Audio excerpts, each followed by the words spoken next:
Legenda Pangeran Codet, cerita rakyat dari Jakarta. Jangan lupa subscribe dan tekan tombol loncengnya ya. Pada pertengahan abad ke-18 di tanah Betawi ada seorang pangeran yang kaya raya bernama Pangeran Geger. Masyarakat sekitar lebih akrab memanggilnya dengan nama Pangeran Codet karena terdapat bekas luka di dahinya. Wilayah kekuasaan sang pangeran meliputi daerah yang kini dikenal sebagai wilayah Codet di Jakarta Timur. Pangeran Codet memiliki istri bernama Polong dan 5 orang anak. Salah satunya adalah Maimunah yang memiliki paras yang cantik dan rupawan. Tidak mengherankan jika banyak bangsawan yang datang melamarnya. Suatu hari datanglah seorang pemuda tampan dan gagah perkasa bernama Astawana hendak melamar Maimunah.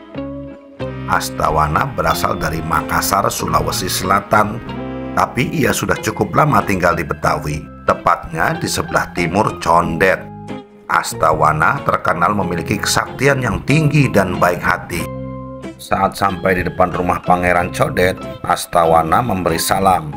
"Assalamualaikum," ucap pemuda itu dengan suara pelan. Belum ada jawaban dari pemilik rumah. Salamnya baru mendapat jawaban setelah ia mengucapkan salam yang ketiga kalinya dengan suara agak keras. "Waalaikumsalam." Terdengar suara wanita dari dalam rumah menjawab salamnya. Beberapa saat kemudian, tampaklah seorang gadis cantik berjalan dari dalam rumah. Gadis yang tidak lain adalah Maimunah itu segera mempersilahkan Astawana duduk di kursi yang ada di teras rumah. Teras rumah merupakan ruang tamu bagi rumah masyarakat Betawi.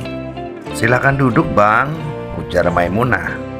Setelah itu, Maimunah segera masuk ke dalam untuk memanggil kedua orang tuanya.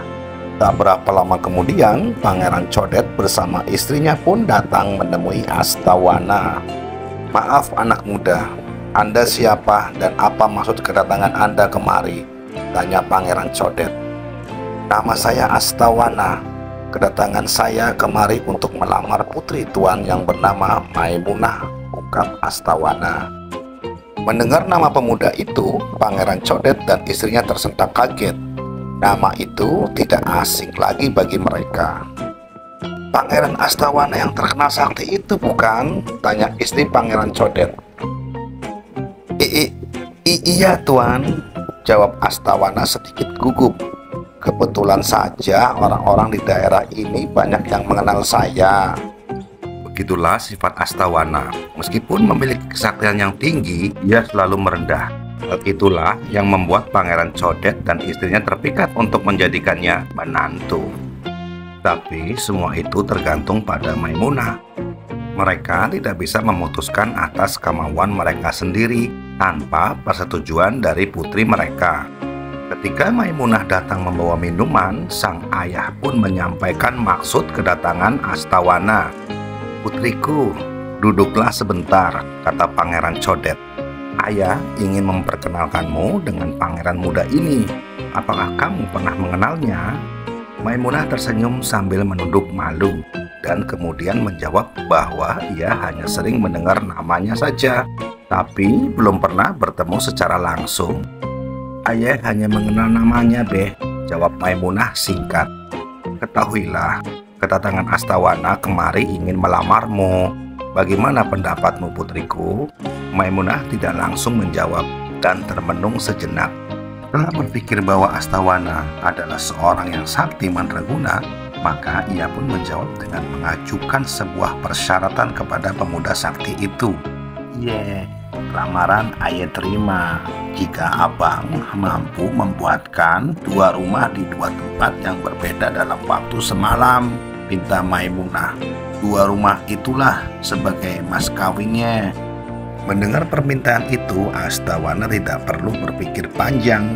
Ia yakin mampu memenuhi syarat itu dengan kesaktian yang dimilikinya. "Baiklah, saya menyanggupi persyaratan itu," jawab Astawana dengan penuh keyakinan. Ketika hari mulai gelap, pemuda asal Makassar itu segera berdoa untuk memohon pertolongan kepada Tuhan yang Maha Kuasa. Berkat doa dan kesaktiannya, ia pun berhasil mewujudkan permintaan Maimunah. Dua rumah tersebut kemudian disebut sebagai Batu Ampar dan Balai Kembang. Kini nama kedua rumah diabadikan menjadi dua nama kelurahan di Kecamatan Keramat Jati, Jakarta Timur. Permintaan Maimunah telah dipenuhi oleh Astawana. Perkawinan mereka pun dilangsungkan dengan meriah. Tamu undangan dari berbagai macam penjuru memadati kediaman Pangeran Codet.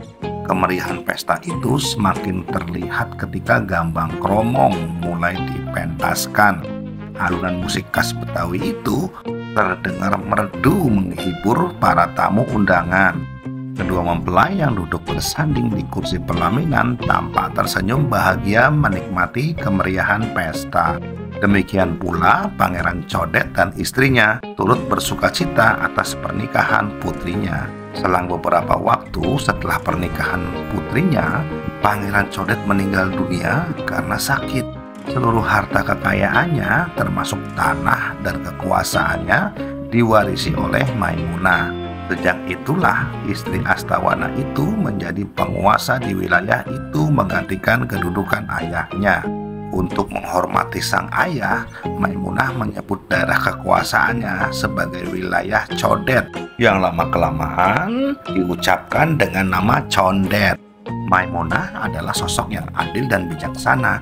Atas kepemimpinannya, masyarakat di sekitarnya pun senantiasa hidup damai dan tentram. Namun beberapa tahun kemudian, kedamaian Condet terusik oleh kedatangan kompeni Belanda ke wilayah Betawi. Kaum penjajah itu mulai merampas tanah milik penduduk secara paksa. Jika ada penduduk yang melawan, mereka tidak segan-segan menganiaya, bahkan membunuhnya.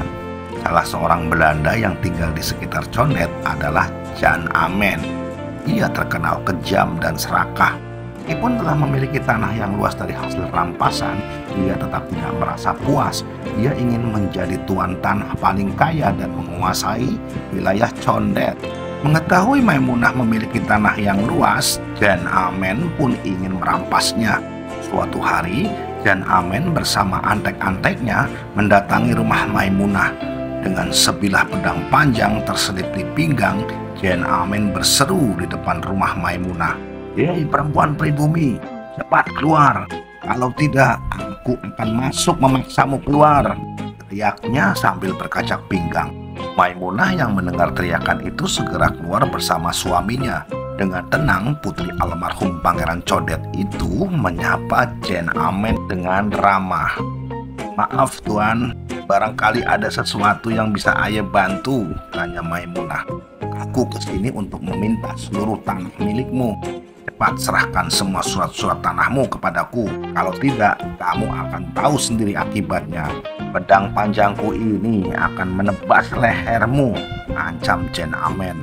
Astawana yang berdiri di samping istrinya angkat bicara karena tidak tahan lagi melihat sikap Jan Amen.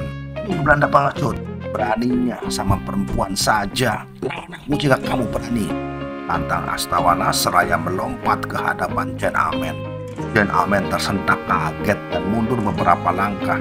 Ketika ia hendak menghunus pedangnya, tiba-tiba sebuah tendangan keras melayang dan menghantam dadanya. Tentara Belanda itu pun terpental ke belakang dan terjatuh ke tanah. Lihat tuannya tidak berdaya, antek-antek Jan Amen membantu. Namun Jan Amen mencegah dan mengajak mereka untuk meninggalkan tempat itu. "Ayo kita pergi dari sini," ujar Jan Amen sambil memegang dadanya yang terkena tendangan Astawana. Sebelum meninggalkan halaman rumah Maimunah, Jan Amen mengancam akan kembali dengan jumlah orang yang lebih banyak. Beberapa hari kemudian, Jan Amen kembali mendatangi rumah Maimunah untuk menantang Astawana. Namun ia tetap tidak mampu mengalahkan suami Maimunah yang sakti itu. Menurut cerita, Jan Amen baru berhasil merebut tanah Maimunah setelah menggunakan akal licik. Ia mengirim seorang anteknya untuk mengetahui kelemahannya Astawana. Alhasil, usaha tersebut berhasil sehingga suami Maimunah itu dapat dikalahkan. Sejak itulah Jan Amen menjadi penguasa di Condet dan dilanjutkan oleh anak cucunya. Keturunan Jan Amen yang menjadi tuan rumah tinggal di rumah besar di Kampung Gedong. Mereka membuat aturan yang memberatkan rakyat Condet dengan mewajibkan membayar sewa tanah setahun sekali.